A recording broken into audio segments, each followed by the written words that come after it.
Math tutorial Bangla চ্যানেলে তোমাদের স্বাগত। তো এখানে একটা ভালো অঙ্ক দিয়ে আছে সূচকের। তার আগে আমরা সূচকের দুটো নিয়ম শিখে নেবো। দেখো, দুই টাইপের অঙ্ক হয়। একটা ধরো এরকম অঙ্ক দিয়েছে 2 to the power 2 to the power 2 to the power 2। এইটার সমান কত হবে? আর এক ধরনের যেটা অঙ্ক দেয় সেটা হবে 2 টু দি পাওয়ার 2 ব্র্যাকেটে দিয়ে 2 দি পাওয়ার 2 টু দি পাওয়ার 2। এইরকম যখন পাওয়ার থাকবে 2 দি পাওয়ার 2 টু দি পাওয়ার 2, তখন এখানে কি করব, আমরা পাওয়ার পরে গুণ করব উপর থেকে নিচের দিকে।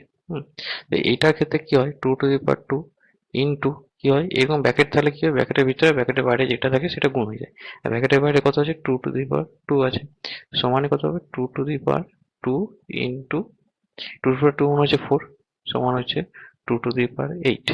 আর এইটার ক্ষেত্রে কি হবে, উপর থেকে নিচের দিকে আমরা আসবো। যেমন 2 টু দি পাওয়ার 2 প্রথম দুটো হলো, এবার 2 টু দি পাওয়ার 2, এবার 2 স্কয়ার, এবার এটা ধরবো 2 স্কয়ার, 2 স্কয়ার মানে কত হলো 4, মানে এটা হলো 4 হলো, সমান হয়েছে 2 টু দি পাওয়ার আবার 2 to the power 4, 2 to the পাওয়ার 4 মানে হচ্ছে 16। তো দেখো এইটার ক্ষেত্রে আলাদা অ্যান্সার হলো, আর এটার ক্ষেত্রে আলাদা অ্যান্সার হলো। এটার ক্ষেত্রে হলো 2 টু দি পাওয়ার 8, এটার ক্ষেত্রে 2 টু দি পাওয়ার 16। কিন্তু দুটোতে কিন্তু সমান সংখ্যক 2 ছিল, এটারও 2 এর মাঝে 3টে 2 ছিল, এখানে 2 এর মাঝে 3টে 2, কিন্তু লেখার প্রসেসটা আলাদা।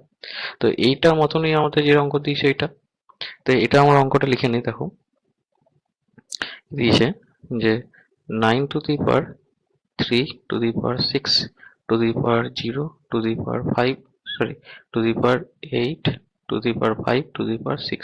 তাহলে এটা উপর থেকে নিচের দিকে আমরা আসবো। তো তার জন্য কি করতে হবে, দেখো প্রথমে যেটা আছে লিখে নেবো, 9 to the power 3 to the power 6 to the power 0 to the power 8 হলো।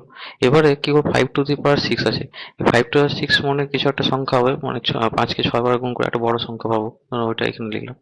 তো এটা আবার ভাঙতে হবে, তো 9 to the power 3 to the power 6 to the power 0, তারপরে 8 টু দি পাওয়ার ওই বড় সংখ্যাটা, মানে আরো একটা বড় সংখ্যা হবে। তো সমানই হবে 9 to the power 3 to the power 6। এবার এখানে দেখো 0 টু দি পাওয়ার সেই বড় সংখ্যাটা, তো 0 হয়ে যাবে সেক্ষেত্রে, সমান 0, সমান হবে 9 টু দি পাওয়ার 3।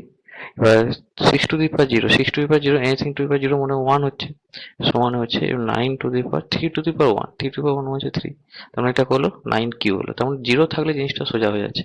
সিমিলারলি দেখো এইটার ক্ষেত্রেও এখানে দেখো 0 আছে, তাহলে বাকিটা তোমার এতটা আসার জন্য সব 0 হয়ে যাবে, যেমন 3 টু দি পাওয়ার 0 হয়ে যাবে এক্ষেত্রে।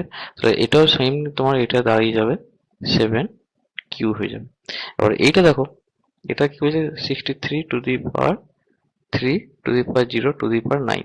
তো এইটা অঙ্ক করবো, এটা করা যাবে। দেখো 63 to whole to the power 3, এবার 0 to the power 9, anything to the power 0 মনে হচ্ছে, বা 0 টু দি পাওয়ার এনিথিং মনে হচ্ছে তোমার 0ই হবে এটা।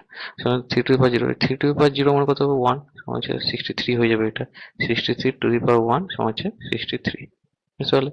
সিমিলারলি বাকি দুটো তোমার, এটা সে এখানে 0 আছে আর এখানে এটা 0 আছে, তাহলে এটা 81ই হয়ে যাবে, এটা 49ই হয়ে যাবে। তাহলে দেখো এবার এটা অঙ্কটা আমার কি দাঁড়ালো, ওটা লিখছি।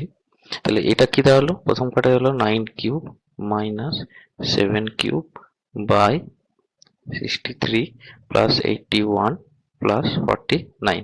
এবার 9 কিউব মাইনাস 7 কিউব করতে পারো, তারপরে ক্যালকুলেশন করে করতে পারো। কিন্তু এটা দেখো আর একটা জিনিস করা যায়, যে এ কিউ মাইনাস বি কিউ সূত্র যদি ভেঙে দেওয়া যায় তাহলেও করা যাবে। মনে হচ্ছে a minus b into a square, মনে হচ্ছে 9 square, plus a b 9 into 7 plus b square by 63 plus 81 plus 49 হলো, সমানে কত হলো 9 মাইনাস 2 মনে হচ্ছে, 9 মাইনাস 7 মনে হচ্ছে 2 ইন্টু ব্র্যাকেটের মধ্যে 81, 9 9 81 plus 7 9 63 plus 49 by 63 plus 81 plus 49। এবার এটা ব্র্যাকেটের এটা কেটে গেল, শুধু কত পড়ে থাকলো, শুধু 2 পড়ে থাকলো। দুইটাই হবে তোমার অ্যান্সার। অঙ্কটা ভালো লাগলে অবশ্যই লাইক, কমেন্ট আর সাবস্ক্রাইব করবে। Thank you.